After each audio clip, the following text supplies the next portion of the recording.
जिज्ञासु मित्रों, बहुत बहुत अभिनंदन है आप सभी का दिव्य सृजन में। प्रत्येक दिन की भांति आज भी, प्रत्येक दिवस की भांति आज भी हम यहाँ पर लाइव चर्चा का कार्यक्रम शुरू कर रहे हैं। और यह लाइव चर्चा का जो कार्यक्रम है, शिव संहिता पर हम चर्चा आगे बढ़ा रहे हैं।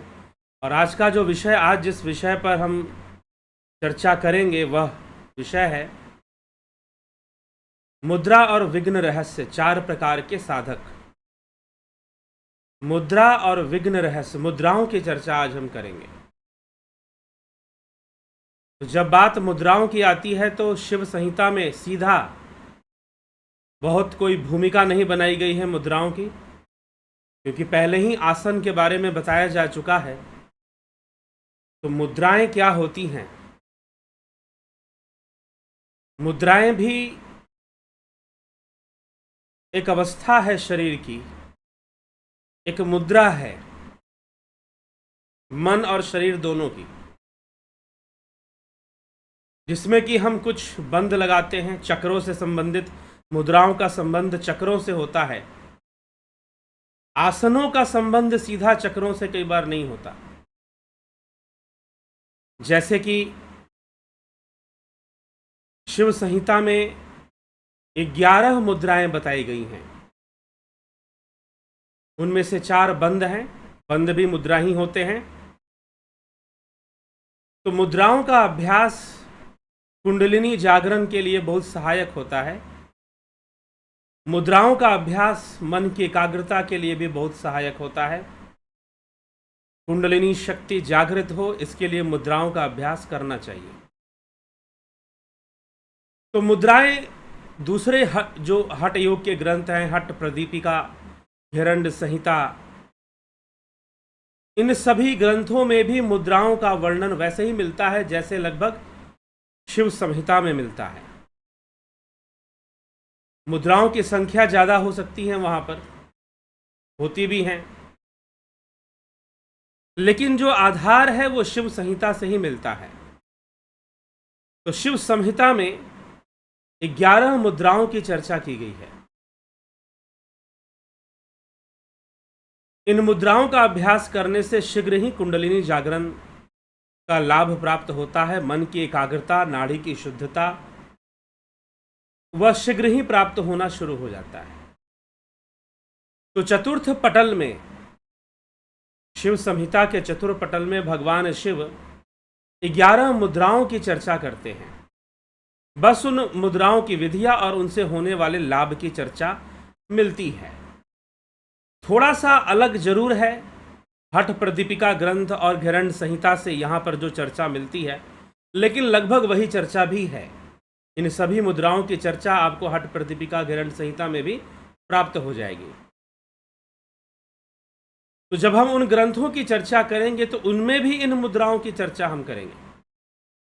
तो ये मुद्राएं कैसे करनी चाहिए, कब करनी चाहिए, उस समय भी बृहत रूप से चर्चा होगी। तो इसीलिए अभी संक्षिप्त चर्चा हम मुद्राओं के विषय में करेंगे। और आज पंचम पटल के 2 विषय कि विघ्न क्या है और 4 प्रकार के साधकों के बारे में बताया गया है। पंचम पटल से ये 2 विषय हैं जिनको हम आज उन पर भी हम चर्चा करेंगे। तो चलिए सर्वप्रथम हम मुद्राओं को देखते हैं। जिज्ञासुओं और कल कुछ प्रश्न भी YouTube चैनल पर पूछे गए थे। किस नाड़ी के प्रवाह में हमें भोजन करना चाहिए? तो भोजन हमेशा सूर्य नाड़ी के प्रवाह में करना चाहिए। सूर्य नाड़ी मतलब दाहिनी नाड़ी, दाहिनी नाड़ी मतलब पिंगला नाड़ी, मतलब हमारा जो दाहिना नथुना है, ठीक, ये सूर्य नाड़ी है। बायां, लेफ्ट साइड, चंद्र नाड़ी, उसे ईड़ा नाड़ी भी कहते हैं। इसको दाहिने को दक्षिणपंथी नाड़ी भी कहते हैं, सूर्य नाड़ी भी कहते हैं, पिंगला भी कहते हैं। जब ये चलती है सूर्योदय के साथ ये चलती है। तो जब ये चलती है तो इसके प्रवाह में, पिंगला के प्रवाह में भोजन ग्रहण करना चाहिए। और ईड़ा के प्रवाह में शयन करना चाहिए, सोना चाहिए। ये नाड़ियों के जो कुंडलिनी शक्ति, कुंडलिनी रहस्य नामक जो वीडियो है उसमें ये बात बताई गई है।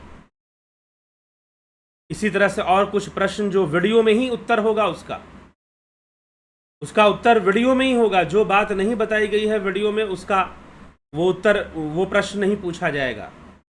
तो आप वीडियो अच्छे से देखेंगे, नहीं तो रिपीट करके देख लेंगे, तो आपको उन प्रश्नों का उत्तर मिल जाएगा। खासकर जो विद्यार्थी हैं, जो परीक्षाओं की तैयारी कर रहे हैं, उनका अच्छा अभ्यास भी हो जाएगा। ठीक है। तो ईड़ा नाड़ी जब चलती है तो शयन करना चाहिए, सोना चाहिए। और संधि काल क्या है? प्रातः काल, सुबह जब सूर्योदय के समय या सूर्योदय से कुछ काल पहले क्या होता है कि नाड़ी का प्रवाह बदलता है। नाड़ी का प्रवाह जब बदलता है चंद्र से सूर्य नाड़ी की ओर सुबह के समय, और शाम के समय सूर्य से चंद्र नाड़ी की ओर जाता है प्रवाह। तो उस समय क्या होता है कि लगभग 2-2.5 घंटे के लिए सुबह में दोनों नाड़ियां चलती हैं और सुषुम्ना भी चलती है। जब दोनों चलती हैं तो सुषुम्ना भी चलती है, तो ध्यान के लिए वह समय बहुत अच्छा होता है, जिसे हम ब्रह्म मुहूर्त का समय कहते हैं। लगभग प्रातः 4 बजे से लेकर 6:30 बजे तक, 3:30 से 6:30 मान लीजिए सुबह। वैसे ही शाम को सूर्यास्त से 1.5 घंटे पहले, सूर्यास्त के 1.5 घंटे बाद, उनमें से भी आधा घंटा निकाल के बीच के जो 2 घंटे हैं, वह जो है उस समय प्राकृतिक रूप से दोनों नाड़ियां चलती हैं और वो साधना के लिए अच्छा समय होता है। वैसे तो ध्यान, योग, साधना आप कभी भी कर सकते हैं, लेकिन वो अच्छा समय होता है सुबह में, जब चंद्र नाड़ी से सूर्य नाड़ी की ओर प्रवाह जाता है, तो दोनों कुछ देर के लिए दोनों ही चलती हैं बराबर। एक स्वस्थ आदमी के लिए, आदमी थोड़ा सा रोगी बीमार है तो बात अलग हो सकती है, तो दोनों ही नाड़ियां चलती हैं और सुषुम्ना भी चलती है। तो सुबह सुबह जो है ध्यान करना चाहिए, जब सुषुम्ना के प्रवाह में ध्यान करना चाहिए।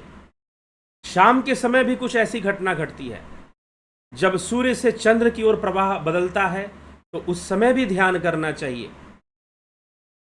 तो ये प्रवाह बदलने पर ये अच्छे समय बताए गए हैं साधना के लिए, ध्यान के लिए। तो हमें वो समय चुनना चाहिए और हमें ध्यान करना चाहिए, हमें साधना करनी चाहिए। ठीक है।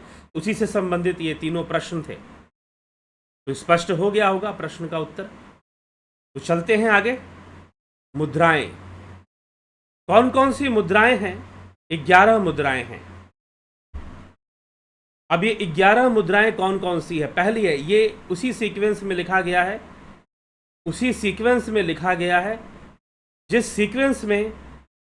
जिस क्रम में शिव संहिता में दिया गया है, उसी क्रम में ये लिखा गया है मुद्राओं के नाम। तो पहली मुद्रा है योनि मुद्रा, इसे श्रेष्ठ मुद्रा मानी गई है। महामुद्रा, दूसरी मुद्रा है महामुद्रा। तीसरी है महाबंध मुद्रा। चौथी है महावेद, और 5वीं है खेचरी मुद्रा। हठ प्रदीपिका योग में खेचरी मुद्रा को सर्वश्रेष्ठ मुद्रा कहा गया है। ठीक है। फिर 6ठी मुद्रा है जालंधर बंद मुद्रा। फिर 7वीं है मूलबंद, विपरीत करनी मुद्रा, उडयान बंद, वज्रोली मुद्रा, शक्तिशालिनी मुद्रा। ठीक है। तो योनि मुद्रा, महामुद्रा, महाबंध, महावेद, खेचरी मुद्रा, जालंधर बंद, मूल बंद, विपरीत करनी मुद्रा, उड्डयन बंद, विज्रोली मुद्रा और शक्तिशालिनी मुद्रा। तो योनि मुद्रा को बहुत श्रेष्ठ, मूलाधार चक्र से इसका संबंध है। वास्तव में मूलाधार का जो स्थान है उसको भी योनि स्थान कहा जाता है। अब वो शरीर पुरुष का हो चाहे स्त्री का, उसको योनि स्थान कहा जाता है, मूलाधार का जो स्थान है। तो योनि मुद्रा। फिर है महामुद्रा, बहुत महत्व है महामुद्रा का। बैठकर बाएं पैर की जो एड़ी है, बैठकर बाएं पैर की एड़ी को मूलाधार में लगाते हैं, अर्थात उत्सर्जन इंद्रियां और प्रजनन इंद्रियों के बीच का जो स्थान है वहां पर मूलाधार में लगाते हैं। बाएं पैर की एड़ी को दाहिना पैर बिल्कुल सीधा कर देते हैं। दाहिना पैर बिल्कुल सीधा कर देते हैं और फिर दोनों हाथों से दाहिने पैर के पंजों को पकड़कर सिर को झुका लेते हैं, लगाते हैं घुटने से। तो फिर यह या पकड़ लेते हैं तो यह महामुद्रा हो जाती है। इसी प्रकार से महाबंध, मूल बंध, उड्डयन बंध, जालंधर बंध, इन तीनों बंधों को करने से भी महाबंध होता है एक साथ करने से। फिर महावेद, योनि मुद्रा के साथ महामुद्रा। और कहा जाता है कि महामुद्रा, महाबंध और महावेद इन तीनों को एक साथ करने से बहुत लाभ मिलता है। खेचरी मुद्रा, खेचरी मुद्रा बहुत ही प्रभावशाली मुद्रा है जो आपके ध्यान योग कोर्स है उसमें महाबंध करवाया जाता है, खेचरी मुद्रा करवाई जाती है, जालंधर बंद, मूल बंद, उड्डयन बंद, ये सब उसमें करवाया जाता है। ध्यान में बहुत सहायक है। खेचरी मुद्रा जो है उन्मनी अवस्था को प्राप्त कराती है। खेचरी का अर्थ है, खे मतलब आकाश, चरी मतलब विचरण करना। खेचरी अवस्था की चर्चा शिवसूत्र में भी हमने की थी। जब शिवसूत्र चल रहा था, शिवसूत्र का जब व्याख्यान जब शिवसूत्र पे चल रहा था, आपने देखा होगा पीछे हमने शिवसूत्र स्पंद कारिका पर व्याख्यान दिए थे। तो शिवसूत्र पर जब चर्चा चल रही थी तो उसमें खेचरी अवस्था की चर्चा हुई थी। तो खेचरी मुद्रा ध्यान के लिए सर्वश्रेष्ठ मुद्राओं में माना जाता है।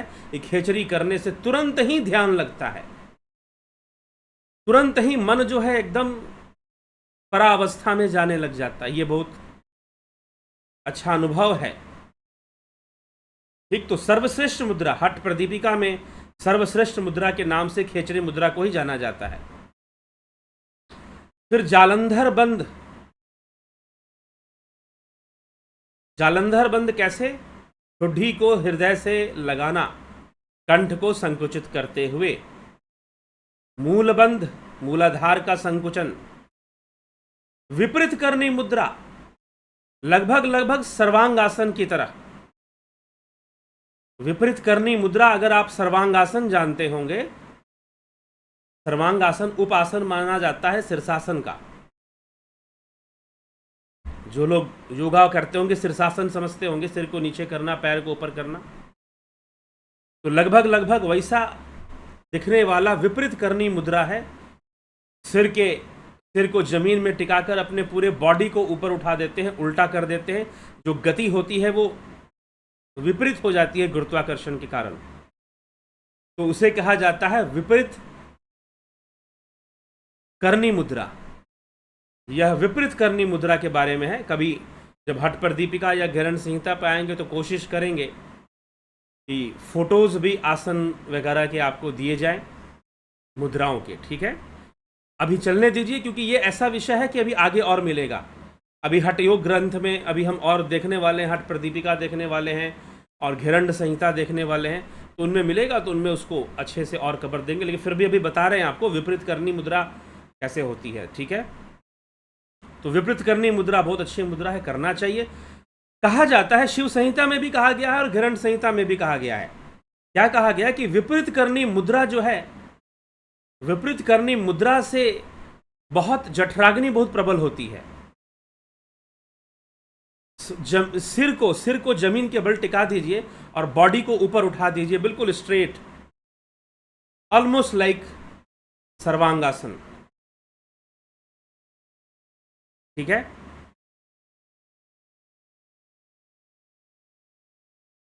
आप उठा दीजिए बॉडी को, तो विपरीत करनी। अब इसके साथ बताया जाता है, इसके साथ खेचरी मुद्रा भी कर लेनी चाहिए। विपरीत, जब भी विपरीत करनी मुद्रा कीजिए, खेचरी मुद्रा भी साथ में कर लीजिए। तो फिर क्या होता है? अमृत का पान होता है, बहुत शीघ्रता से अमृत का पान होता है और अमृत व्यर्थ नहीं जाता है। ठीक, बहुत प्रभावशाली मुद्रा बताई गई है विपरीत करनी और खेचरी, तीनों को मिला देने से। उसी प्रकार महाबंध, महावेद, महामुद्रा, इन तीनों को मिला देने से ये बहुत शक्तिशाली मुद्रा बनती है। यह भी विज्ञान शिव संहिता में बताया गया है, दूसरे ग्रंथों में बताया गया है। ठीक, तो ये मुद्राएं हैं। आगे जो मुद्रा है उड्डयन बंद। उड्डयन बंद मतलब नाभि, नाभि का संकुचन। सांसों को बाहर छोड़ दीजिए और खींच लीजिए अपनी नाभि को अंदर की ओर, जितनी देर तक खींच के रख सकते हैं। ठीक है, उड्डयन बंद उसको कहा जाएगा। इससे क्या होता है कि वायु का प्रवाह जो है सुषुम्ना में हो जाता है, प्राणों का प्रवाह। ठीक, तो प्राणों का प्रवाह सुषुम्ना में होने से उड्डयन बंद में ही होता है। तो सुषुम्ना में ऊपर, सुषुम्ना ऊपर की ओर उठती है, इसलिए उड्डयन, ऊपर की ओर उठने से इसका तात्पर्य है उड्डयन बंद। तो उड्डयन बंद जो है बहुत प्रभावशाली बंद है। और तीनों बंद को एक साथ करना, मूल बंद लगाइए, उड्डयन कीजिए, जलंधर कीजिए, महाबंद भी कहते हैं इसको। ध्यान योग के कोर्स में कपालभाति के साथ इन तीनों को करने के लिए कहा गया है। ध्यान योग ऑनलाइन कोर्स जो है, ऑनलाइन ध्यान योग कोर्स, इन तीनों के साथ करने के लिए कहा गया है, कपालभाति के साथ। ठीक है, तो ये बंद है, इनको ये बंद भी कहे जाते हैं। उड्डयन बंद, मूल बंद, जालंधर बंद और महाबंद, ये चार बंद की श्रेणी में आते हैं, लेकिन ये मुद्रा भी हैं। तो अगर हम इनको बंद माने तो मुद्राएं कितनी हो जाएंगी? मुद्राएं हो जाएंगी 7। 7 मुद्राएं और 4 बंद, ऐसे कहा जाएगा फिर। लेकिन वास्तव में बंद भी तो मुद्रा ही है। तो यह मुद्रा है वज्रोली मुद्रा। वज्रोली मुद्रा भी बहुत प्रभावशाली मुद्रा है बिंदु रक्षा के लिए। लेकिन मुख्य रूप से शिव संहिता में जो वज्रोली मुद्रा की जो व्याख्या है वो गृहस्थ जीवन के लिए है, विवाहित लोगों के लिए है। ठीक, वज्रोली मुद्रा वैवाहिक जो संबंध होते हैं, जो प्रणय संबंध होते हैं स्त्री पुरुष के बीच में, उन संबंधों से संबंधित ये मुद्रा है। और ऐसी कई मुद्राएं, कई ऐसी बातें हैं जो हमारे शास्त्रों में, उपनिषदों में भी ऐसे कई श्लोक हैं जो स्त्री पुरुष के प्रणय संबंधों पर लिखे गए हैं, और वह बहुत ही प्रभावशाली है, गृहस्थों को जानना ही चाहिए। वज्रोली मुद्रा है, उसमें 11वीं है शक्ति चालिनी मुद्रा। यह भी बहुत प्रभावशाली मुद्रा है, शक्ति चालिनी मुद्रा। वायुपान के लिए भी काकचुंच से वायुपान करने के लिए कहा गया है। पिछले अध्याय में काकचुंच मतलब कौवे जैसी चोंच बनाकर वायुपान करना चाहिए, ऐसा भी आता है। आगे वैसी क्रियाओं का वर्णन हठ प्रदीपिका और घृण संहिता में भी प्राप्त होता है। तो इन सभी क्रियाओं को जानकर इनका अभ्यास करना चाहिए। बाकी बहुत सारे प्राणायाम है, शीतली प्राणायाम, सितकारी प्राणायाम, उन सब की चर्चा शिव संहिता में नहीं प्राप्त होती है, आगे लेकिन मिलेगी हठ प्रदीपिका वगैरह में। लेकिन साथ ही साथ मात्र मुद्रा और आसन ही नहीं लिखे होते, सिद्धांत भी लिखे होते हैं। सिद्धांतों को भी भली भांति समझना चाहिए। तो जो लोग विद्यार्थी हैं, योग शास्त्र का अध्ययन कर रहे हैं विश्वविद्यालय के अनुसार, तो फिर उनको इन मुद्राओं का नाम याद होना चाहिए कि शिव संहिता में कितनी मुद्राएं हैं, कितने बंद हैं। 7 मुद्राएं हैं, 4 बंद है। वैसे तो 11 की 11 ही मुद्राएं हैं, लेकिन उनमें से 4 के साथ बंद लगता है। एक महावेद है, बाकी योनि मुद्रा है, खेचरी मुद्रा है, वज्रोली मुद्रा है, शक्ति चालिनी मुद्रा है, विपरीत करनी मुद्रा है, महामुद्रा है। तो इस तरह से 7 मुद्राएं और 4 बंद मिलाकर 11 मुद्राएं हो जाती हैं, जिनका वर्णन चतुर्थ पटल में शिव संहिता में हमें प्राप्त हो रहा है।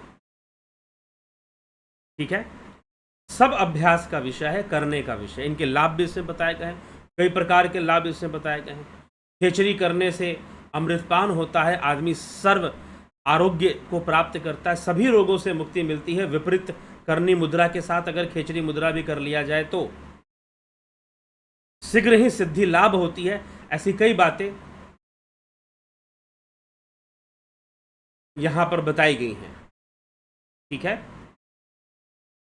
तो चलिए आगे हम चलते हैं पंचम अध्याय के कुछ, क्योंकि पंचम अध्याय काफ़ी बड़ा भी है शिव संहिता में, तो थोड़ा सा पंचम अध्याय का विषय हम आज लेंगे और पंचम अध्याय के अंदर भगवान शिव क्या क्या बताते हैं। तो सर्वप्रथम पंचम अध्याय का जो विषय है वह विषय है विघ्न का। विघ्नों के बारे में बताते हैं कि साधक के जीवन में योग साधना करने वाले के लिए विघ्न कौन कौन से हैं। तो 3 प्रकार के विघ्न बताए गए हैं। एक विघ्न है भोग विघ्न, एक विघ्न है धर्म विघ्न, एक विघ्न है ज्ञान विघ्न। भोग, धर्म और ज्ञान, ये 3 प्रकार के विघ्न बताए गए हैं। तो भगवान शिव इन विघ्नों के बारे में क्या क्या कहते हैं, आइए हम उसको देखते हैं।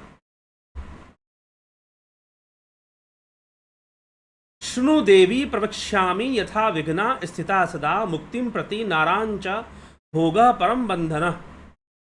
हे देवी सुनो, शिवजी बोले, हे देवी सुनो, जो विघ्न सदा होते हैं उन्हें सुनो। नरों की मुक्ति में भोग सबसे बड़ा विघ्न है। भोग जो है, मनुष्य की मुक्ति में भोग जो है सबसे बड़ा विघ्न है। तो ये भोग विघ्न किस प्रकार से है? भोग विघ्न में क्या होता है? शय्यासन अर्थात सोने की जगह भी विघ्न है, नारी भी विघ्न है, अत्यधिक नारी का संग। वैसे तो शिव संहिता गृहस्थ परिवेश में ज्यादा बातें यहां पर की गई है, इसलिए मुद्राओं में भी गृहस्थ जीवन को लिया गया है, प्रणय संबंधों को लिया गया है मुद्राओं की व्याख्या में भी। तो यहां पर लेकिन फिर भी बताया जा रहा है, क्यों कहा जा रहा है कि ऐसा नहीं है कि व्यक्ति गृहस्थ में रहकर थोड़ा दूरी बनाकर या वैराग्य नहीं रख सकता, रख सकता है, अभ्यास करे तो नारी शय्यासन, वस्त्र, धन, तांबूल भक्षण मतलब तंबाकू खाना, सुपारी खाना, धन भी, अगर धन के प्रति बहुत लालसा है, वस्त्रों के प्रति बहुत ध्यान है, तो ये सब भोग विघ्न इन्हें कहा जाता है। इन्हें कहते हैं भोग विघ्न। तांबूल भक्षण, तंबाकू या सुपारी आदि खाना, राज ऐश्वर्य की विभूतियां, कोई राजपद आपको प्राप्त हो गया, हम तो मंत्री हैं, हम तो अधिकारी हैं, हम तो अफसर हैं, हम तो ये हैं, हम तो वो हैं, यह भी बहुत बड़ी बाधा बनती है। फिर स्वर्ण इकट्ठा करने के पहले के ज़माने में लोग स्वर्ण ही इकट्ठा करते थे धन के रूप में। स्वर्ण, चांदी, ताम्र, रत्न, ये सारी चीज़ें भी बाधा है, इनको एकत्र करने की जो वासना है। धेनु संग्रह, धेनु मतलब गाय। पहले जमाने में गोधन हुआ करता था, गोधन मतलब गाय को भी धन के रूप में देखते थे। जिसके यहाँ बहुत गायों की संख्या अधिक होती थी, उसकी उतनी प्रतिष्ठा, मान सम्मान और वो उतना धनवान समझा जाता था। ठीक है, तो धेनु संग्रह, जो बहुत ज्यादा धेनु संग्रह कर, तो ये पहले के हिसाब से लिखा हुआ है, तो धेनु संग्रह में जो लगा है वह भी एक बाधा है। पांडित्य, किसी को बहुत अपने पांडित्य का अहंकार और पांडित्य में ही लगा हुआ है, जैसे कि आदि गुरु शंकराचार्य एक बार एक ब्राह्मण के पास गए और उससे पूछा कि भाई तुम क्या कर रहे हो? उस ब्राह्मण ने कहा कि मैं डुक्रिन करने धातु को रट रहा हूं। पांडित्य वृद्धि में जो लगा हुआ है, योग साधना में ना लगकर, तो वहां पर आदि गुरु शंकराचार्य कहते हैं कि भज गोविंदम गोविंदम भज मूढ़मते संप्राप्ते सनहित काले नहीं रक्षति डूकरण करने, ऐसे भी बताया गया है। फिर अत्यधिक शास्त्र अध्ययन, यह भी बाधा हो सकता है।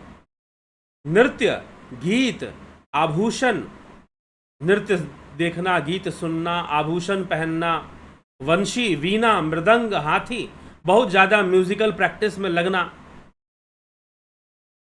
बहुत ज्यादा म्यूजिकल प्रैक्टिस में लगे रहना हमेशा, यह भी बाधा है।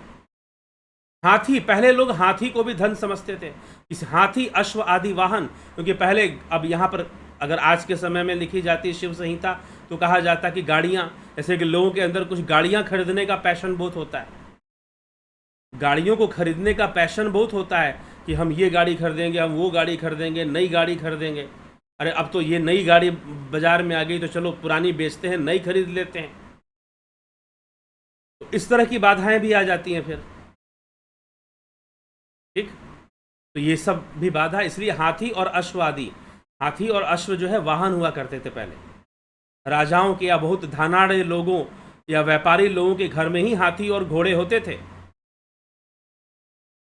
यह सब भोग रूप इस योग विद्या के विघ्न हैं। विघ्न का काम ये सब करते हैं। ठीक, विघ्न का काम ये सब करते हैं। अगला विघ्न कौन सा है?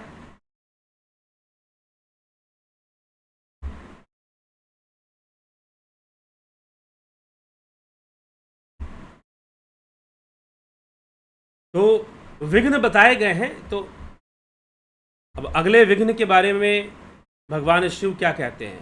धर्म विघ्न। धर्म विघ्न क्या चीज होती है? तो ध्यान से सुनिए, धर्म विघ्न क्या है। धर्म विघ्न में भगवान कहते हैं कि स्नान पूजा विधि।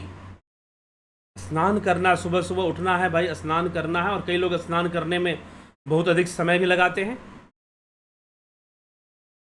फिर पूजा विधि, कई लोग बहुत विधि विधान से पूजा करने के चक्कर में पूजा में बहुत ज्यादा समय व्यतीत करते हैं। 3-3 घंटे 4-4 घंटे पूजा में लगे हुए हैं। इस देवता को भी पूजना है, उसको भी पूजना है, इसको भी पूजना है। वैसे सबको एक एक मंत्र से पूज दे तो हो सकता है बहुत कम समय में, लेकिन कुछ लोग बहुत ही पूजा विधियों में लगे रहते हैं। कई बार लोग पूजा के माध्यम से कई तरह के और दूसरे काम में, कर्मों में लग जाते हैं। काम में कर्म, जो कर्मकांड सिद्धांत है, पशु बलि वगैरह देने लग जाते हैं, तांत्रिक पूजाओं में लग जाते हैं, कुछ ऐसे क्रियाएं करने शुरू कर देते हैं। तो बहुत अधिक पूजा विधि में लग जाते हैं। तो बहुत अधिक स्नान करना, पूजा विधि में लगना, और बहुत अधिक हमेशा होम आदि क्रियाओं में ही पड़े रहना, ध्यान के लिए समय ना निकालना, योग के लिए समय न निकालना, तो यह होम भी बाधा है, पूजा विधि भी बाधा है, स्नान भी बाधा बन जाती है। सुखमय स्थिति, हमेशा सुखमय स्थिति में पड़े रहने की कोशिश करना, क्योंकि योग करने के लिए स्वयं से स्वयं को कष्ट देना पड़ता है। योग करने के लिए स्वयं से स्वयं को कष्ट देना पड़ता है जी। अगर स्वयं को कष्ट देने की भावना नहीं रखोगे तो योग कैसे करोगे? इसलिए योग अनुशासन है। स्वयं से स्वयं पर स्वयं की जिम्मेदारी लेनी पड़ती है कि मुझे योग करना है। और जब तक हम अपनी जिम्मेदारी नहीं लेंगे, खुद से करने का प्रयास नहीं करेंगे, जब तक हम अपनी जिम्मेदारी नहीं लेंगे, खुद से करने का प्रयास नहीं करेंगे, तब तक कोई जबरदस्ती हमसे करवा भी नहीं सकता। कोई गुरुजी वगैरह भी कितना डंडे मार के करवाएंगे भाई। इसलिए हमें योग करना है, हमें साधना करनी है। ये हमारी चॉइस होनी चाहिए, ये हमारा पर्सनल निर्णय होना चाहिए। कोई गुरुजी, ठीक है, गुरु सहायक होगा, नहीं तो लेबल। आजकल क्या है, संस्थाओं का लेबल। हम गुरुजी के शिष्य बन गए और हमने संस्थान, गुरुजी की संस्था को ज्वाइन कर लिया। अब जब ज्वाइन कर लिया तो हम संस्थान के सदस्य बन गए, और जब सदस्य बन गए तो अब हम साधना करें चाहे ना करें, ठीक है, हम साधना करें चाहे ना करें, भाई हम साधक तो हैं, हमारे ऊपर लेबल तो लगा हुआ है कि हम फलानी संस्था के से जुड़े हुए हैं। तो लेकिन ध्यान रखिएगा, लेबल से बचिएगा। इसलिए पहले ही कह दिया गया, बहुत पांडित्य, ठीक है, कहलाने से नहीं हो जाता। किसी को कह देने मात्र से कोई गुरु, आचार्य या स्वामी जी नहीं हो जाता, ठीक है। ना ही किसी धार्मिक या आध्यात्मिक संस्था का सदस्य बन जाने से आप योगी बन जाएंगे या ज्ञानी बन जाएंगे। ठीक है, घोषणाएं होती हैं, वो घोषणाएं ही बाधा बन जाती हैं। वही घोषणा तो वो संस्थान, जिस संस्थान के माध्यम से, जिस गुरु के माध्यम से आपका कल्याण होना था, आपकी आध्यात्मिक उन्नति होनी थी, वह संस्थान ही बाधा बन जाती है। वह संस्थान के कारण आपकी आध्यात्मिक उन्नति ही रुक जाती है। आप योग मार्ग पर आगे ही नहीं बढ़ पाते। तो इसीलिए ऐसी बहुत सारी चीजें हैं जो यहां पर, इसलिए धर्म विघ्न कहा जा रहा है इसे। धर्म विघ्न क्या है? पूजा पाठ, स्नान, होम, सुखमय स्थिति, व्रतोपवास बहुत अधिक करना, और एक लेबल लेकर घूमना कि हम धार्मिक हैं। वह भी नियम, मौन, बहुत अधिक मौन रहना, बहुत अधिक नियमों का पालन करना, अत्यधिक नियमों का पालन करना, प्रतिज्ञाबद्ध होकर पालन करना,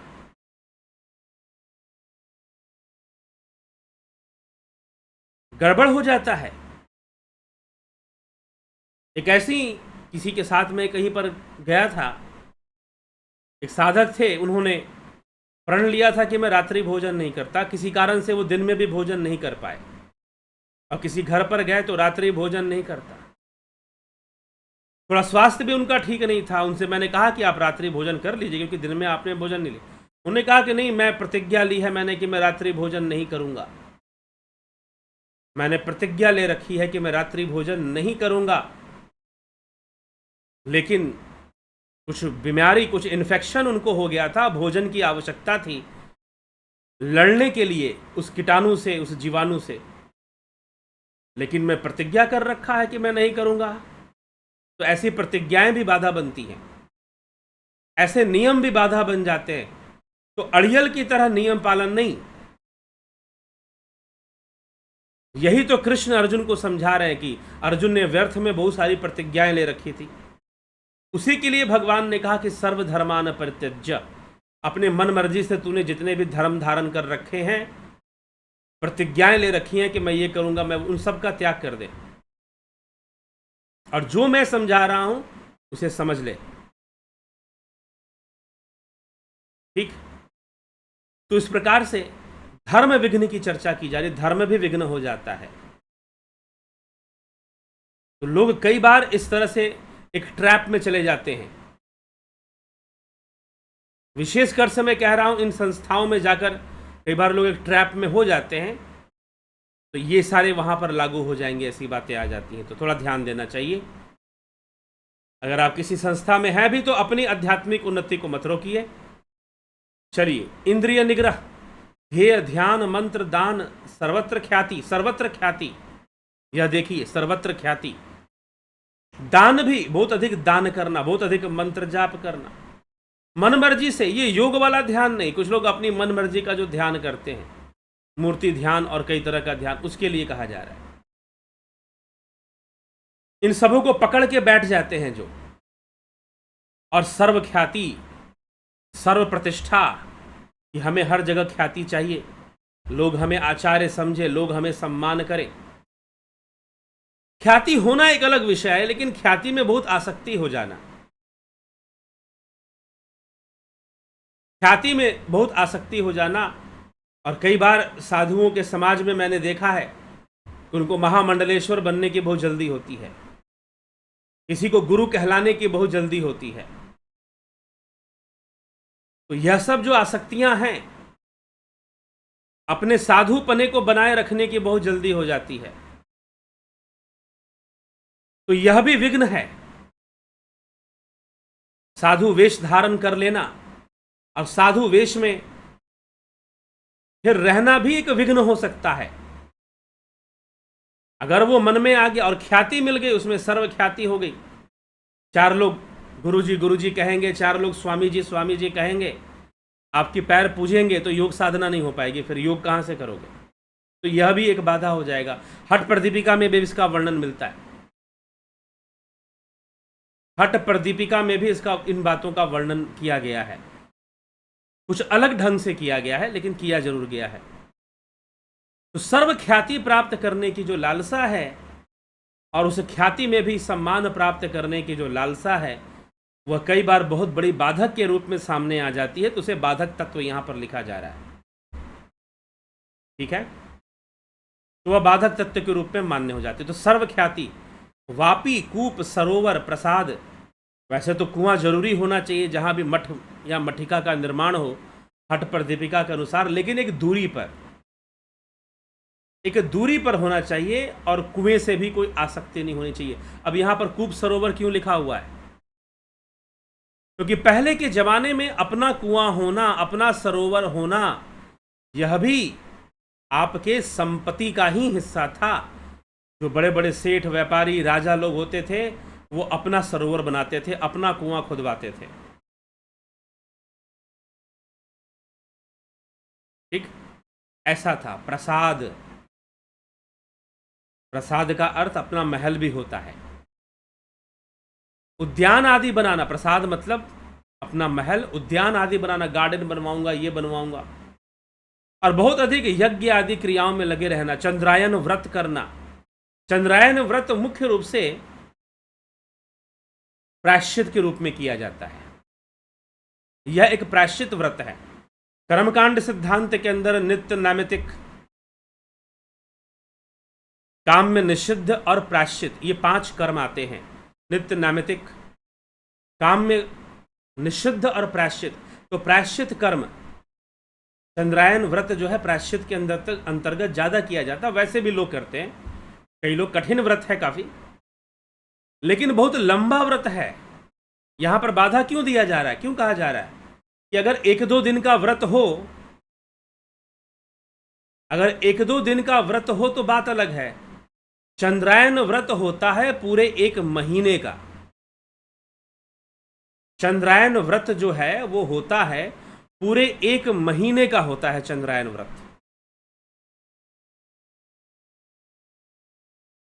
ठीक,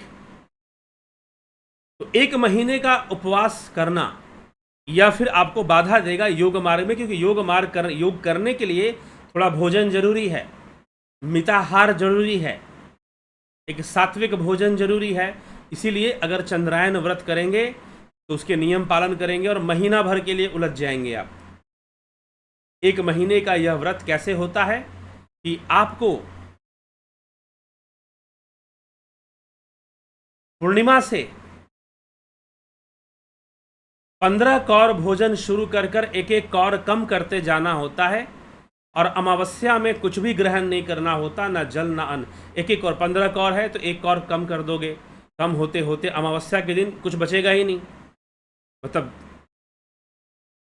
पहली तिथि को, प्रथमी को आप क्या ग्रहण करोगे, 14 कौर, फिर द्वितीया तिथि को 13 कौर, तृतीया को 12 कौर, चतुर्थी को 11 कौर, पंचमी को 10 कौर, षष्ठी को 9 कौर। इस तरह से आप भोजन ग्रहण करोगे, और उसमें भी भोजन निश्चित होता है, एक ही भोजन ग्रहण करना होता है, बदल के नहीं, कुछ नया कुछ नहीं। और अमावस्या के दिन कुछ भी ग्रहण ना करना, और फिर एक एक और बढ़ाना होता है। तो चंद्रायन व्रत 1 मास का यह व्रत होता है, 1 महीने का यह व्रत होता है, बहुत लंबा व्रत है। तो चंद्रायन व्रत ज़्यादातर लोग इसको प्रायश्चित के रूप में करते थे।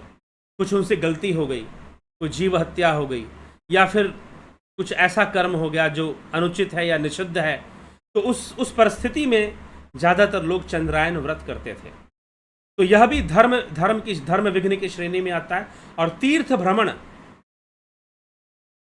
ये सब धर्म रूप विघ्न है, तीर्थ भ्रमण करना। अब हमेशा ही अगर ठीक है, साल में कभी एक बार निकल जाओ, तीर्थ भ्रमण कर लो, लेकिन हमेशा ही तीर्थ भ्रमण में लगे रहते हो, हमेशा ही तीर्थ भ्रमण में लगे रहते हो, तो यह भी एक बाधा है योग में। तो ये धर्म रूपी विघ्न बताए जा रहे हैं। स्नान, पूजा विधि, होम, सुखमय स्थिति, व्रतोपवास, नियम, मौन, इंद्रिय निग्रह, ध्येय, ध्यान, मंत्र, दान, सर्वत्र ख्याति। सर्वत्र ख्याति मतलब फेमस होना, वापी, कूप, सरोवर, प्रसाद, उद्यान, मान प्रतिष्ठा, बहुत मान प्रतिष्ठा में पढ़ना। ठीक है, तो ये सब चीज़ें जो हैं आ जाती हैं। और संस्थाओं में क्या होता है, संस्थान से जुड़ गए, कुछ मिला चाहे नहीं मिला, लेबल तो मिल ही जाता है कि भाई हम तो ये हैं, हम तो ज्ञानी हैं। तो ये सारे के सारे धर्म विघ्न में आते हैं। पहले हमने भोग विघ्न देखा, धर्म विघ्न, अब जो है ज्ञान विघ्न। भगवान शिव कहते, हे सुमुखे हे पार्वती, यतु विघ्नम भवेज ज्ञानम कथ्यामि वरानने, गोमुखम स्वासनम कृत्वा धौती प्रक्षालनम च तत, नाड़ी संचार विज्ञानम प्रत्याहार निरोधनम, उक्षी संचालनम क्षिप्रम प्रवेश इंद्रियाध्वना, नाड़ी कर्माणि कल्याणी भोजनम श्रूयताम मम। अच्छा सुनो, जो ज्ञान रूपी विघ्न है उसे कहता हूं गोमुख आसन। गोमुख आसन करना, अब गोमुख आसन कई लोग करते हैं, योग जो करते हैं, शवासन करना।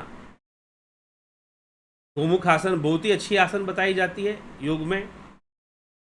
धौती क्रिया प्रक्षालन करके नाड़ी संचार का ज्ञान और प्रत्याहार का निरोध करना।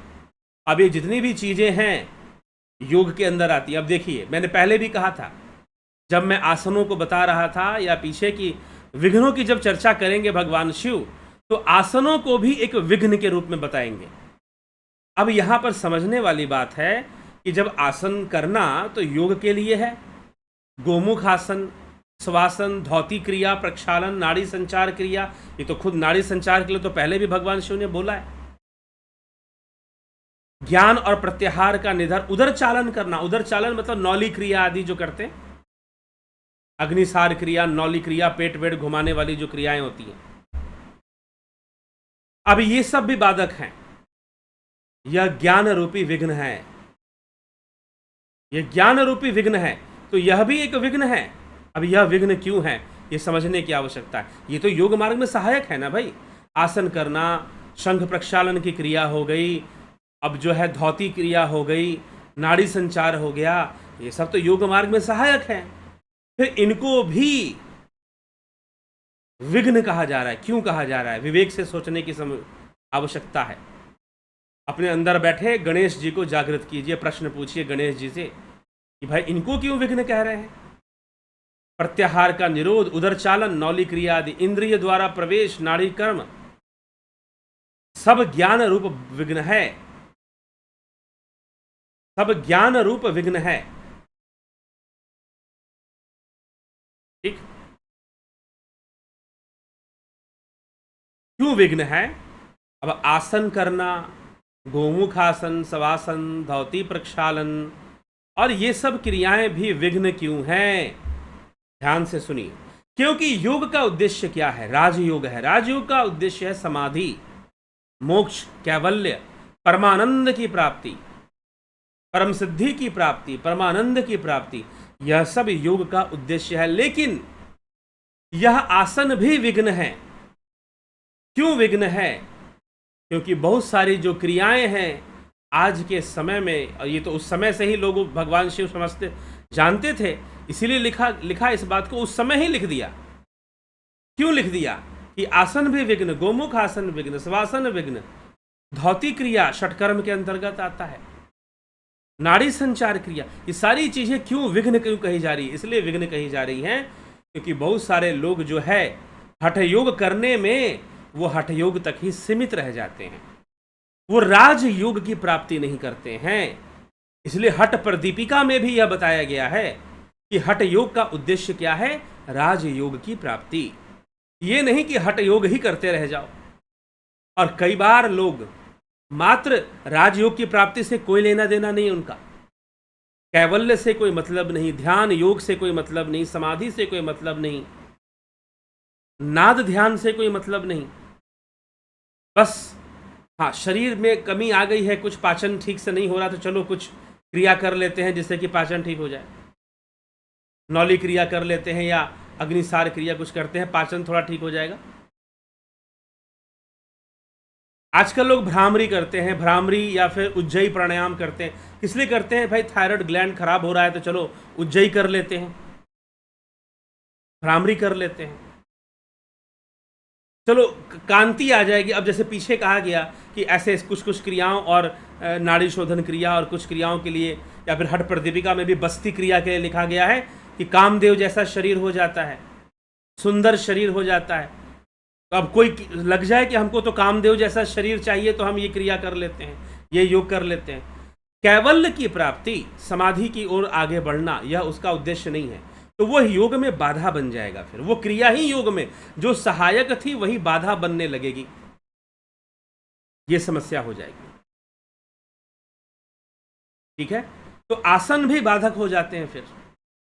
और दूसरा कारण क्या है कि भाई आप जो बहुत सारे आसन करने लग जाते हो, देखो आसन जो भी करना चाहिए अपने शरीर की आवश्यकता के अनुसार करना चाहिए, ये ध्यान रखिएगा। आसन कभी भी जबरदस्ती नहीं करना चाहिए। लेकिन आज के समय में आसन करके दिखाना एक स्टेज परफॉर्मेंस भी बन चुका है। स्टेज परफॉर्मेंस, जैसे नृत्य दिखाया जाता है, जैसे कलाकृतियां दिखाई जाती है, जिम्नास्टिक, स्पोर्ट्स, दिखाया जाता है, वैसे ही आसनों का स्टेज पर प्रदर्शन करना यह भी एक विकृत रूप दिखाता है। तो यह भी बाधा है। अगर आप प्रदर्शन के चक्कर में पड़ गए कि मैं ये आसन करके दिखा दूंगा, मैं वो आसन करके दिखा दूंगा, आपको कुछ पता है नहीं कि कौन सा आसन किस लिए किया जाता है, किस समय किया जाता है, लेकिन प्रदर्शन करना है, थोड़ी सी बॉडी फ्लेक्सिबल क्या है, तो मैं ये करके दिखा दूंगा, मैं वो करके दिखा दूंगा। तो ये जो आपका एटीट्यूड है, इंटेंशन है शो ऑफ का, स्टेज, कुछ योगी लोग ऐसे हैं आजकल जो स्टेज परफॉर्मर मात्र हैं, वो बस स्टेज पे परफॉर्मेंस करना जानते हैं और बहुत सारे आसन करके दिखा देंगे, लेकिन कैवल्य से कोई लेना देना नहीं, नादानुसंधान से कोई लेना देना नहीं, राजयोग से कोई लेना देना नहीं, ध्यान समाधि परमानंद से कोई लेना देना नहीं। इसीलिए मुझसे अभी किसी ने पूछा था लगभग कुछ महीने पहले कि आप ध्यान योग कराते हैं, हठ योग क्यों नहीं कराते हैं। मैंने कहा कि हठ योग की कमी नहीं है, यूट्यूब पे भरा पड़ा है, ध्यान योग नहीं मिलने वाला आसानी से, और ये कोर्स के अंतर्गत चलता है, या ऐसे नहीं चलता है। कोर्स के अंतर्गत यह ध्यान योग की क्रिया चलती है, गंभीरता से करने की चीज है। तो ध्यान योग या फिर राज योग, स्वात्मा राम जी लिखते हैं हठ प्रदीपिका में कि हठ योग का उद्देश्य ही ध्यान योग की प्राप्ति है। हठ योग करना ही इसीलिए है क्योंकि राज योग को प्राप्त करना है। हठ योग करना ही इसीलिए है क्योंकि ध्यान योग को प्राप्त करना है। क्लियर हुआ? तो यह आसन वासन करना भी बाधक बन जाता है, फिर इसको भी बाधा के रूप में लिया गया है। चलिए आगे हम समझते हैं। और मात्र शरीर के स्वास्थ्य के लिए लोग करना शुरू कर देते हैं तो वो भी आगे नहीं बढ़ पाएंगे, क्योंकि जहां शरीर स्वस्थ हुआ वहां फिर वो कुछ करेंगे नहीं। इस तरह से भोजन कैसा करना चाहिए, नए धातु रस वाला भोजन, शुंठी चूर्ण का भक्षण करना चाहिए। ठीक, साधुजनों का संग, दुर्जनों से दूरी रखनी चाहिए, वायु निर्गम के प्रवेश और गुरु लक्ष्य को देखना चाहिए। इस प्रकार से इन सभी विषयों का ध्यान रखते हुए आगे बढ़ना चाहिए। चलिए आगे चलते। अब चतुर्विध साधकों, चतुर्विध योग कथनम, 4 प्रकार के साधकों की चर्चा भी की गई है। ठीक, 4 प्रकार के साधकों की चर्चा भी की गई है।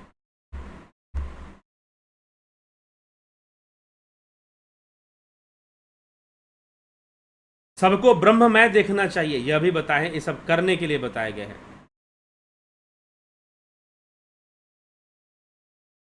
चार प्रकार के राजयोग,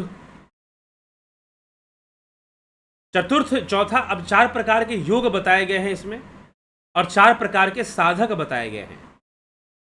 ये नोट करने योग्य है जो परीक्षार्थी हैं। चतुर्विध योग किसे कहते हैं?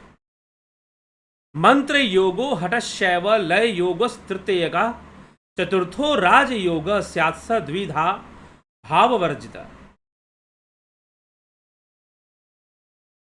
4 प्रकार के योग का वर्णन शिव संहिता में किया गया है। मंत्र योग, हठ योग, लय योग और चौथा है राजयोग। राजयोग द्विधा भाव से रहित है, अर्थात राजयोग में द्वैत का भाव नहीं रहेगा। इसमें ब्रह्म साक्षात्कार होगा, तुरीय अवस्था की प्राप्ति होगी राजयोग में।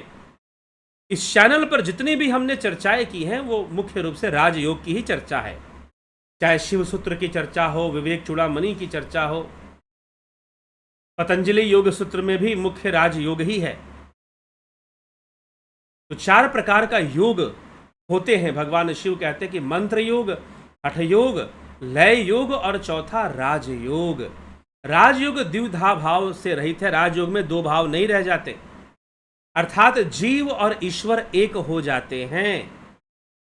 जीव और ईश्वर एक हो जाते हैं, किसमें? राजयोग में हो जाते हैं। तो 4 प्रकार की योग, मंत्र योग, हठ योग, लय योग और चौथा है राजयोग। राजयोग में द्विधा भाव नहीं रहता है, जीव और ईश्वर एक हो जाते हैं। तो पूछा जा सकता है कि भाई कौन से योग में जीव और ईश्वर एक हो जाते हैं। विकल्प दे दिया जाएगा, मंत्र योग, हठ योग, लय योग, चतुर्थ जो है राजयोग। तो आपको उत्तर देना होगा इसमें क्या, राजयोग। ठीक है,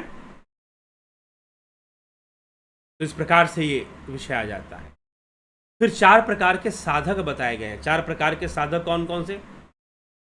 चतुर्था साधको गेयो मृदु मध्य अधिमात्र का अधिमात्रमः श्रेष्ठो भावाब्धो लंघन क्षम।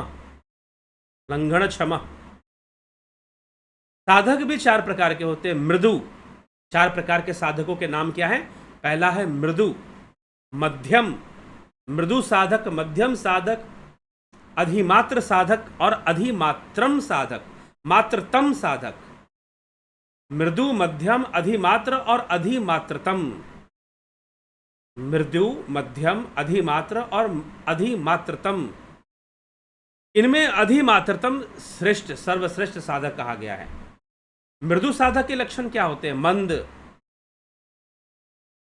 मंद उत्साही, मूढ़, रोगग्रस्त, लोभी, गुरुदोषी, पाप बुद्धि वाला, अधिक खाने वाला, माया के वश रहने वाला, चपल, कातर, पराधीन, अति निष्ठुर, स्त्रीवशी, मंदाचार, मंदवीर्य, ऐसा मनुष्य मृदु मानव है।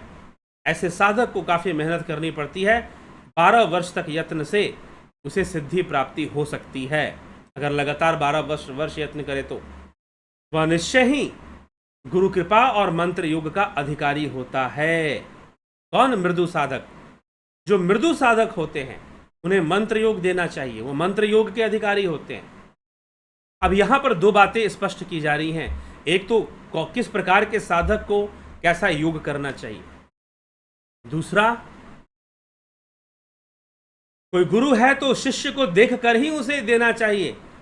ये नहीं कि जो भी है बेटा आओ तुम जो है राजयोग ही ले लो। मंत्र साधना ज्यादा करना चाहिए, जो कि बहुत अधिक राजयोग के लिए अभी तैयार नहीं है, उन्हें मंत्र साधना करनी चाहिए। तो मंत्र योग, इसीलिए ध्यान योग कोर्स में भी ये सारी चीजें बताई जाती है। मंत्र के विषय में भी, मंत्र योग के विषय में भी चर्चा की जाती है ध्यान योग में। तो चलिए, तो मंत्र योग भी करना चाहिए साधक को। आगे भगवान शिव क्या कहते हैं।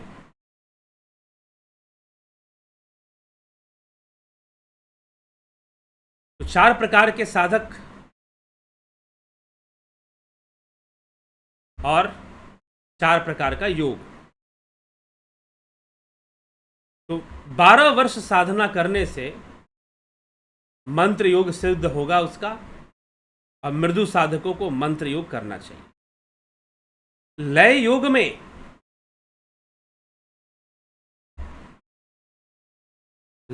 में स्थिर बुद्धि, वीर्यवान, दयालु, क्षमावान, सत्यवान, शूर स्थित में श्रद्धावान,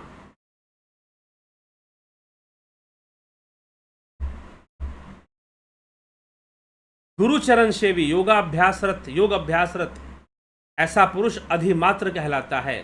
और लय योग में यह परिपक्व होता है। ठीक है, अधिमात्र। और एक और साधक, कौन सा, मृदु साधक, मध्यम साधक, अधिमात्र और अधिमात्रतम। तो मध्यम साधक के लिए हठ योग कहा गया है। मृदु साधक तो उत्साही, रोगी, भोगों में लिप्त रहने वाला, लेकिन फिर भी कुछ करना चाहता है योग साधना, तो मंत्र साधना करे। 12 वर्षों में उसे मंत्र सिद्धि हो सकती है। बहुत लंबा समय है ना 12 वर्ष में मंत्र सिद्धि के लिए। लेकिन जो मध्यम साधक है, मध्यम साधक के लिए हठ योग, जो थोड़ा मेहनत कर सकते हैं, एक्टिव मोड में रहते हैं, संसार में आसक्त हैं लेकिन बहुत अधिक नहीं, तो वो मध्यम योगी है। और उनके लिए हठ योग कहा गया है। मध्यम साधकों के लिए हठ योग कहा गया है। लगभग 9 महीने में उनकी सिद्धि होती है। 9 महीने में उनकी सिद्धि होती है। ठीक, किसकी, मध्यम साधकों की। अब बात आती है अधिमात्र साधक। तो अधिमात्र साधक लय योग इनके लिए कहा गया, अधिमात्र साधकों के लिए लय योग। स्थिर बुद्धि, वीर्यवान, दयालु, क्षमावान, सत्यवान, शूर, स्थिति में श्रद्धावान, गुरुचरण सेवी, योगाभ्यासरत, ऐसा पुरुष अधिमात्र होता है और इसके लिए लय योग कहा गया है। और इसकी सिद्धि 6 वर्षों में, क्षमा करें, मृदु साधक की सिद्धि 12 वर्षों में, मध्यम साधक की सिद्धि 9 वर्षों में, और जो अधिमात्र साधक है लय योग, ये क्या करेगा? लय योग करेगा। इसकी जो सिद्धि होती है वह 6 वर्षों में हो जाती है, लेकिन लय योग करता है, यह लय योग के योग्य है। यह वीर्यवान होता है, दयालु होता है, अहिंसक होता है, क्षमावान होता है, सत्यवान होता है, शूर होता है, श्रद्धावान होता है। तो फिर यह निश्चय ही लय योग के योग्य साधक माना गया है और 6 वर्षों में अभ्यास करते हुए इसकी सिद्धि होगी। अब जो है अधिमात्रतम, चौथे प्रकार का साधक है अधिमात्रतम, उसके लिए राजयोग कहा गया है। वह राजयोग का पात्र है। महान पराक्रमी, उसके अंदर गुण कौन कौन से आएंगे? महान पराक्रमी, उत्साह से युक्त, मनोहर, शौर्यवान, शास्त्रज्ञ। अभी देखिए, अधिमात्र में शास्त्रज्ञ नहीं था, मतलब शास्त्रों का ज्ञान नहीं था, लेकिन जो अधिमात्रतम है उसमें जो साधक है वो शास्त्रों का भी ज्ञानी, अभ्यास परायण, निर्मोही, निराकुल, कुल में आसक्ति नहीं, निर्मोही, नव यौवन संपन्न, हमेशा युवा की तरह खड़े होने वाला, अल्पहारी, जितेंद्रिय, निर्भय, पवित्र, दक्षदानी, सब जनों का आश्रय, अधिकारी, स्थिर, ये गुण होते हैं अधिमात्रतम साधक में। और फिर कहा गया और उसकी महिमा गान की गई। तो कैसे की गई?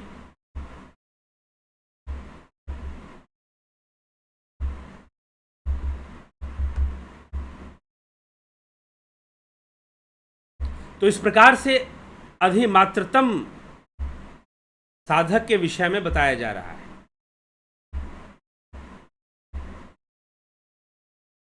तो अधिमात्रतम साधक जो होते हैं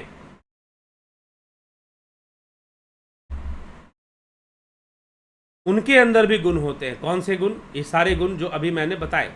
और भी कुछ लिखा है, बुद्धिमान, संतोषी, क्षमा प्रिय, सुशील, धर्मपरायण, गुप्त चेष्टा, प्रियभाषी, शास्त्र विश्वासी, शास्त्रों में विश्वास करने वाला, देव और गुरु पूजक, जनसंग से विरक्त, जनसंग से विरक्त, बहुत अधिक जनसंग रखना भी बाधक होता है, हठ प्रदीपिका में कहा गया है।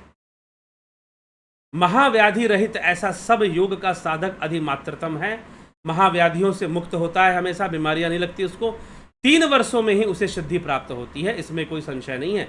यह अधिमात्रतम है, यह राजयोग की पात्रता रखता है, यह राजयोग की पात्रता रखता है, इसे राजयोग मिलना चाहिए। तो इस प्रकार से ये सारी व्याख्या की गई है। अब जो है पंचम अध्याय में भगवान शिव चक्रों के रहस्य के बारे में बताते हैं। मूलाधार चक्र, इनके भी रहस्यों के बारे में बताते हैं और भी विस्तार से बताते हैं। उनको हम कल के व्याख्यान में हम देखेंगे। तो चलिए अभी आगे बढ़ते हैं, समय काफ़ी हो गया है, तो समय को ध्यान रखते हुए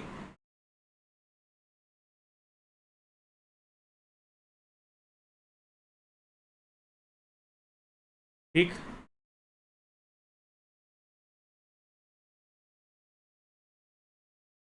ध्यान रखते हुए हम क्या करेंगे?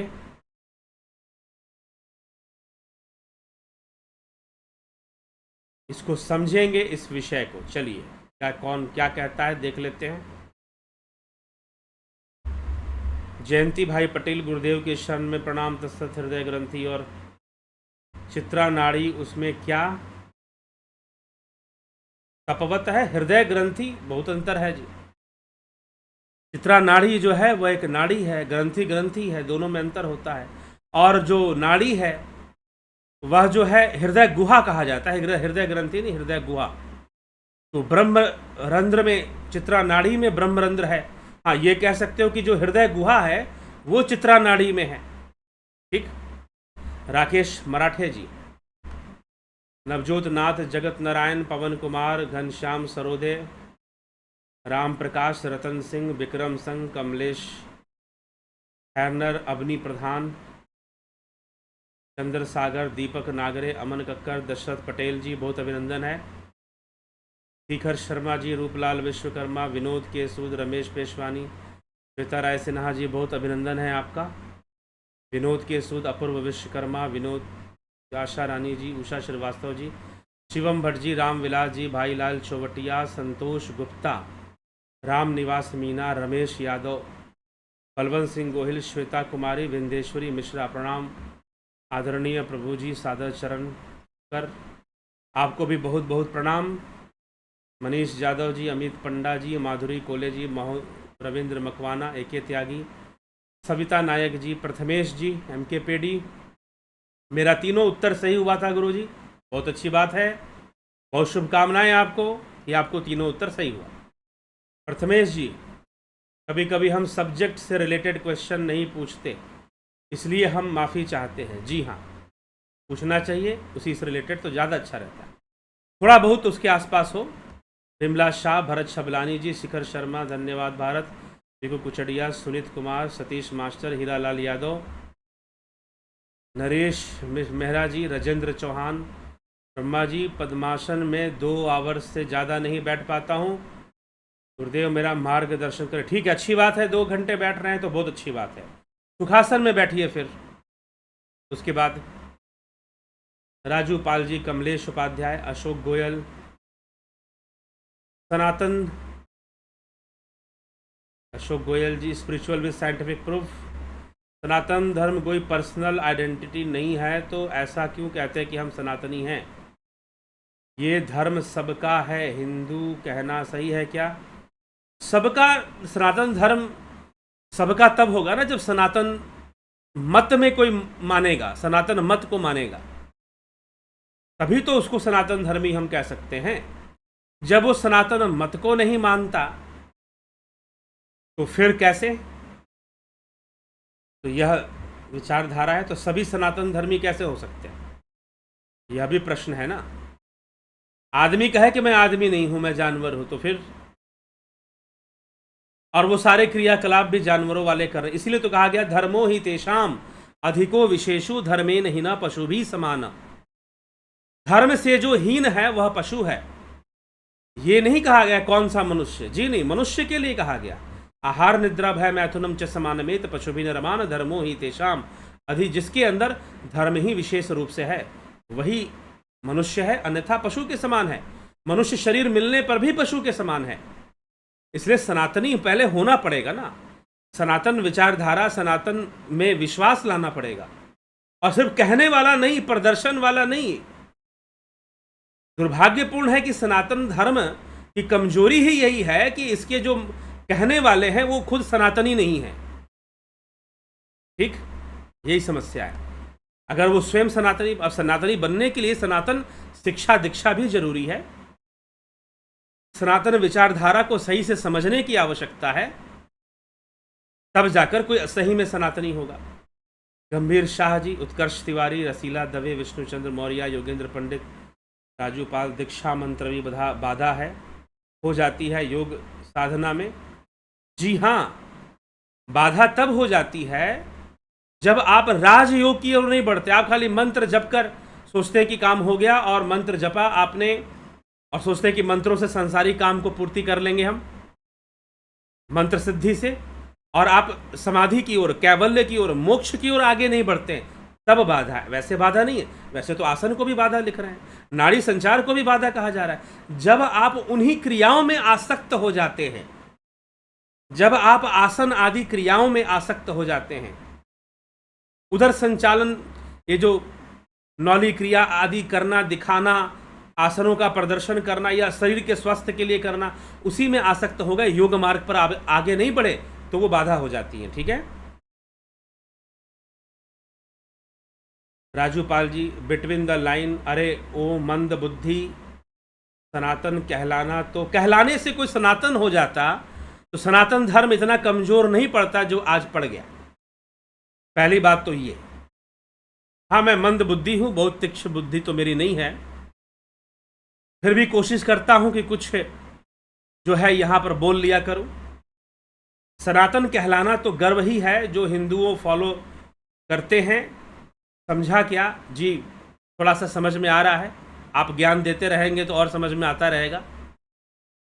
ठीक है, तो सनातन कहलाना और सनातनी होना, जिस दिन सभी सनातनी हो गए उस दिन सोचो सनातनियों की ताकत कितनी होगी। और कहलाना मात्र तो वैसे हो गया ना कि लेबल लगा दिया जी, लेबल वाले कि हम तो ज्ञानी हैं, किसी संस्थान का लेबल मार दिया, अब ज्ञानी है कि नहीं है। ठीक है, तो फिर वो ढोंग है। इसीलिए स्वामी विवेकानंद जी ने कहा था, it is better to be an atheist than to being a hypocrite. ढोंगी होने से बेहतर है तुम नास्तिक ही बन जाओ। ढोंगी होने से बेहतर है कि तुम नास्तिक ही बन जाओ, तो ढोंग कहलाएगा। अगर सिर्फ कहलाने तक सीमित हैं तो ढोंग ही तो होगा ना फिर वो। चलिए, लेकिन हम जो है कहलाने की अवस्था से ऊपर उठें और सनातन पद्धति को जीवन में उतारें। और यहां पर तो सारी चर्चा योग को केंद्र करके कही जा रही है कि योग, योगी बनने को लेकर सारी बातें कही जा रही है। ठीक है, चलिए, राकेश चंद्र जी, अनिल कुमार,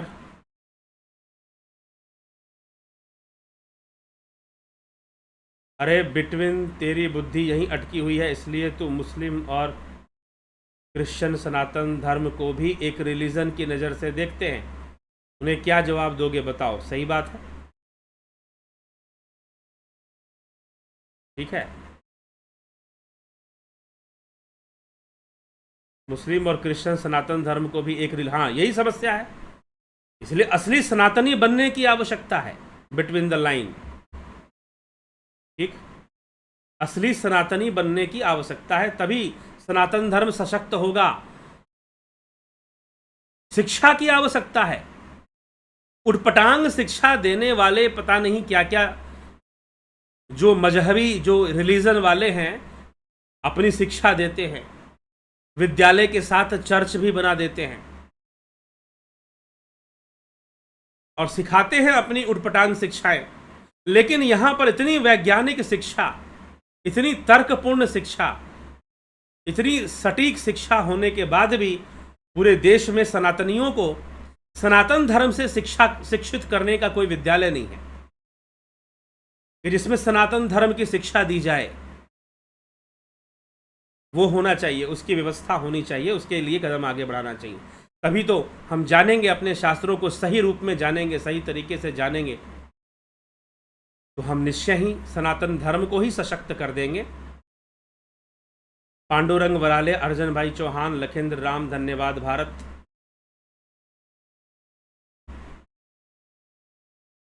सुनता हूं तो सुनता उठने की इच्छा नहीं होती, परंतु मन में एक डर अवश्य लगता है, कहीं आप यही नहीं कह दे कि अब समय अधिक हो गया। वो तो है ही, समय की सीमा होती है। धनराज सिंह राजपूत, बहुत अच्छी बात है कि आपको मन लगता है सुनने में।